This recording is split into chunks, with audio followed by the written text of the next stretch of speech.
We are going to be reading one of my favorite stories, Horton Here's Your Tea. Okay? We are going to start. Okay. Can you focus on it? Okay. I think the cartoon are a bit cool though. Then we should. All right. Let's start. On the 15th of May, in the jungle of Newell, in the heat of the day, in the cool of the blue. Actually, let me deal with something called stealing,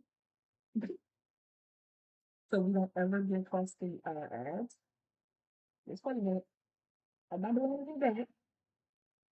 I promise. I am just gonna do a little thing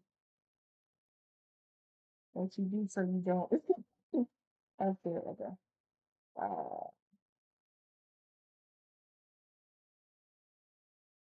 see,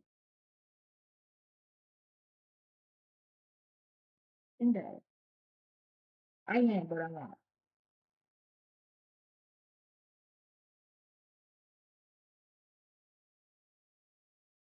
It might take a while.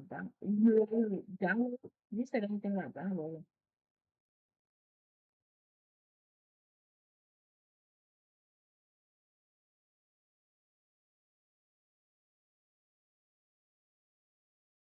Oh my goodness, all the servers I'm in are just all of the servers I'm in are just uh long.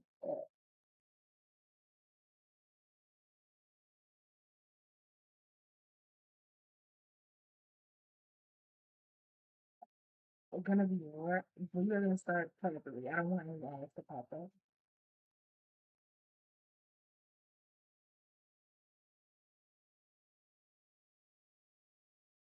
Oh,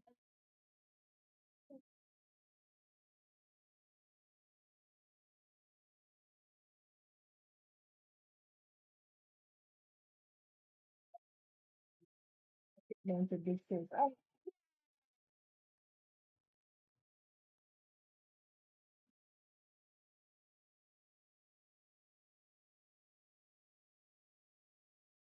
okay. It started. Let me see how long it's download now. Wait, it take too long. I just don't want nothing playing right now.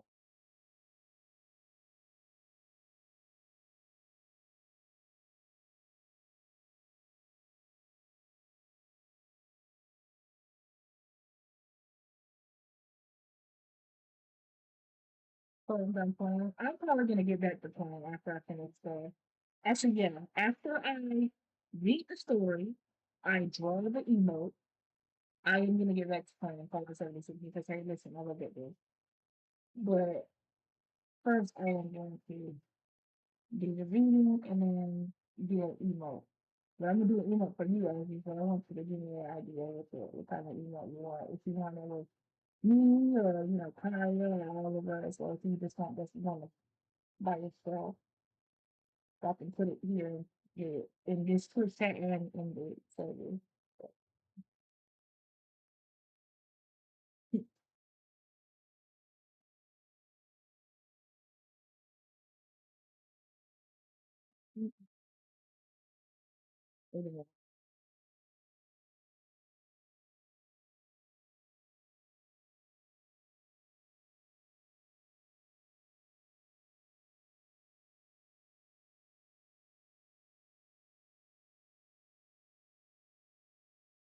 Oh, I actually don't think it's gonna take that long to download. I canceled the download. But wait a minute, it's not gonna take. It's not gonna take.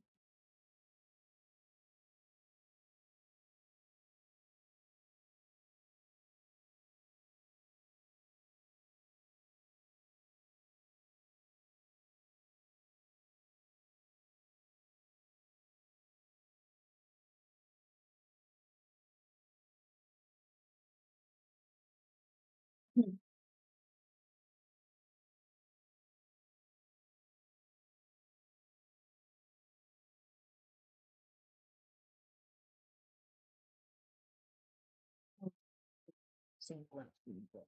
I promise there is plenty going on in the landscape.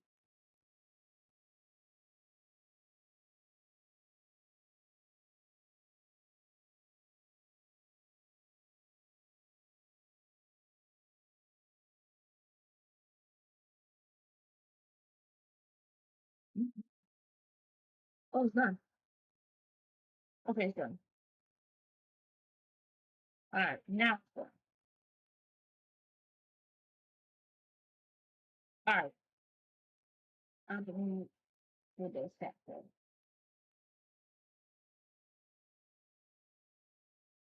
Okay,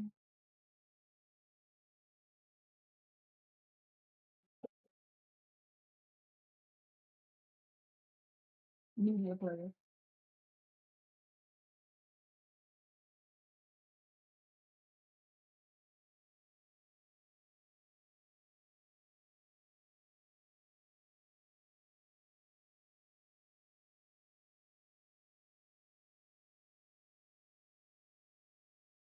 Indicator player.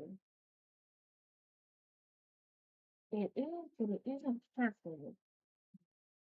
This is gonna have to go back to doing the full thing.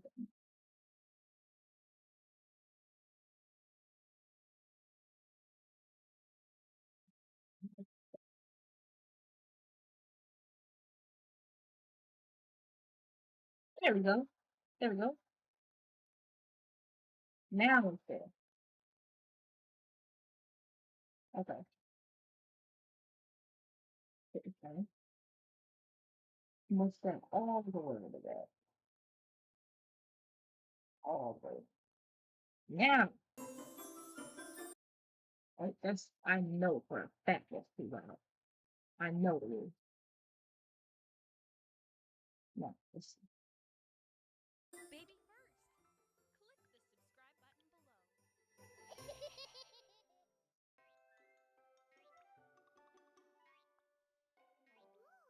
is that too low, too high? What is it?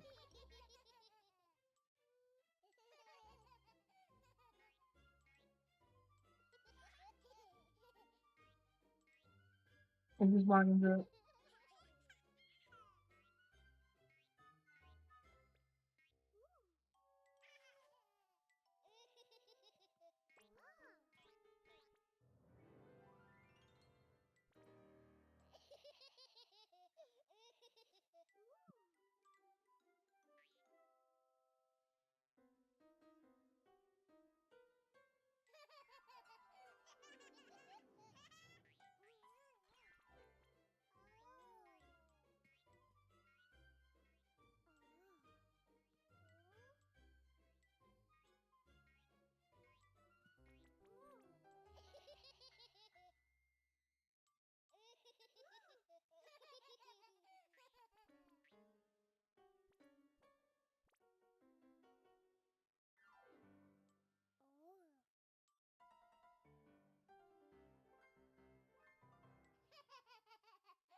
Let me actually play it.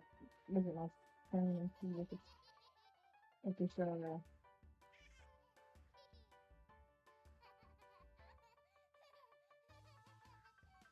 good.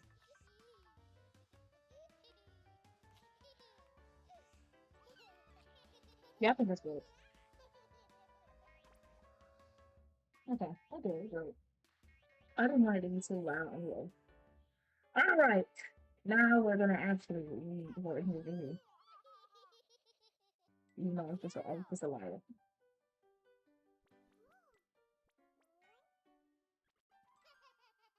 Okay, okay, okay. Now we're good. Yeah, that's it. Now we're gonna do important, really important usually for all the little bags.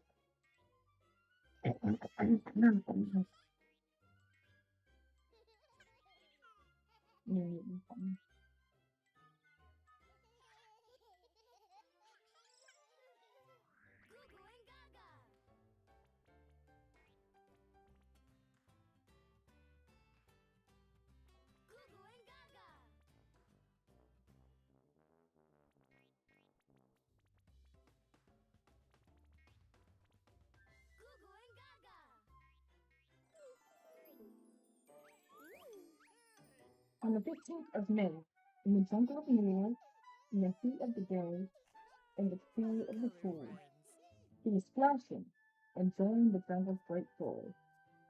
Then Horton the elephant heard a small noise. So Horton stopped splashing. He looked towards the sound. That's funny, thought Horton. There's no one around. Then he heard again, just a very faint yell, as if some tiny person were calling for help. "Oh," said Horton. "Who are you? Where?" He looked and he looked. He could see nothing there but a small speck of dust blowing past the air. "I say," murmured Horton, "I've never heard tell of a small speck of dust that's able to yell. So you know what I thought? Why, I think your friend must be standing on top of that small speck of dust. Some sort of creature of very small size, too small to be seen by an elephant's eye. Some poor little person who's shaking with fear that he'll blow into the pool. He has no way to steer. I'll just have to stay there, because after all, a person's a person, no matter how small." So gently, and using the greatest of care, the elephant stretched his great trunk through the air, and he lifted the dust speck and carried it over and placed it down, safe, on a very soft clover. "Hmm," pumped the voice, for the sour kangaroo, and the ewe kangaroo in her pouch said, too. "Why, that speck is as small as the head of a pin. A person on that? Why, there has never been." "Believe me," said William, "I tell you sincerely, my ears are quite clean, and I heard them quite clearly. I know there's a person down there, and what's more, quite likely there's two, even three, even four. Quite likely it's a family for all that we know, a family with children just right on the door. So please," Thornton said, "as a favor to me, try not to disturb them. It's please let them be." "I think you're a fool," laughed the sour kangaroo and the young kangaroo in her pouch. Said, "Me too. You're the biggest blind fool in the jungle world." And the kangaroos plunged into the pool of the sea. "What terrible splashing!" the elephant frowned. "I can't let my very small cousin get drowned. I've got to protect him. I'm bigger than them." So he picked up the clover and hustled away. Through the hard jungle treetops, the news quickly spread. "He talks to a dust speck. He's out of his head. Just look at him walk with that speck on the flower." And Horton walked, worried, almost an hour. "Should I put the speck down?" Horton thought with alarm. "If I do, these small persons may come to great harm. I can't put it down, and I won't. After all, person is person, no matter how small." Then Horton stopped walking. The speck voice was talking. The voice was so faint he could just barely hear it. "Speak up, please," said Horton. He put his ear near it. "Don't go," came the voice. "You go, you go,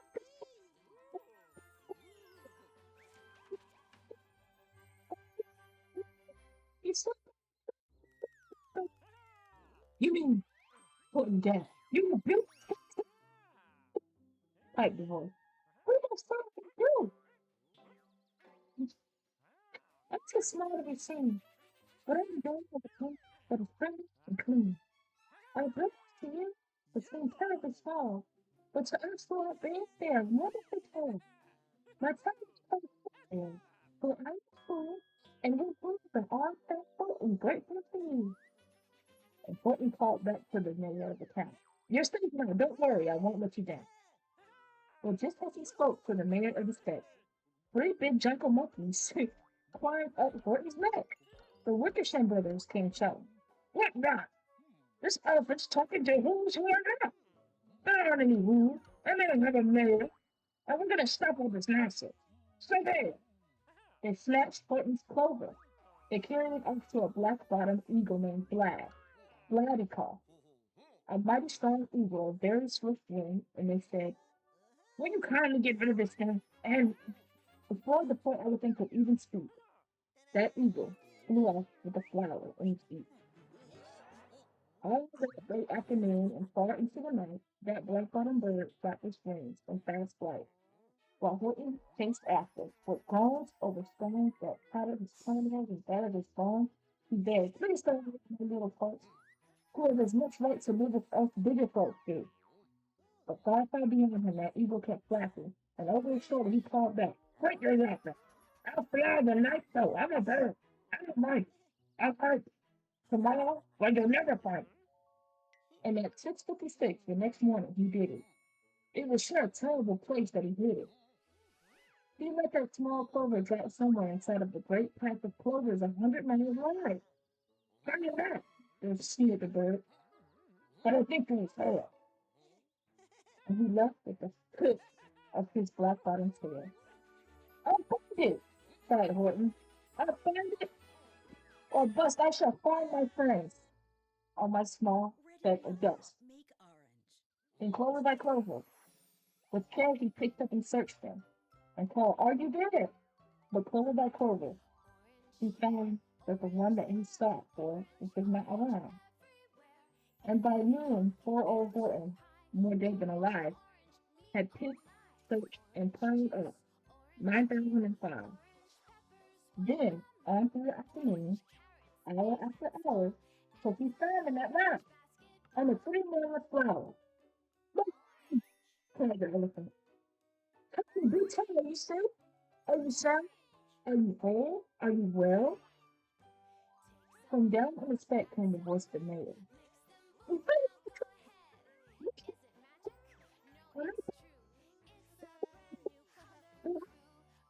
can't stop. Our teapots are broken. Our working chair smashed. And all of our bicycles, our things, all blew up when we passed. So wait, please," pleaded that voice of the mayor. "Will you please stop? Please." "Of course," Gordon answered. "Of course I will stick. I'll stick by you small folks through thin and through thick." "Humph," humphed the voice. "For almost 2 days you've run wild and insisted on chatting with persons we never expected. Let's carry on in our peaceable jump. We've had quite enough of your bellowing bump. And I'm here to slip. To stay, snapped the big kangaroo. "But your silly nonsensical game is off beat." And the young kangaroo and her prince said, "Me too."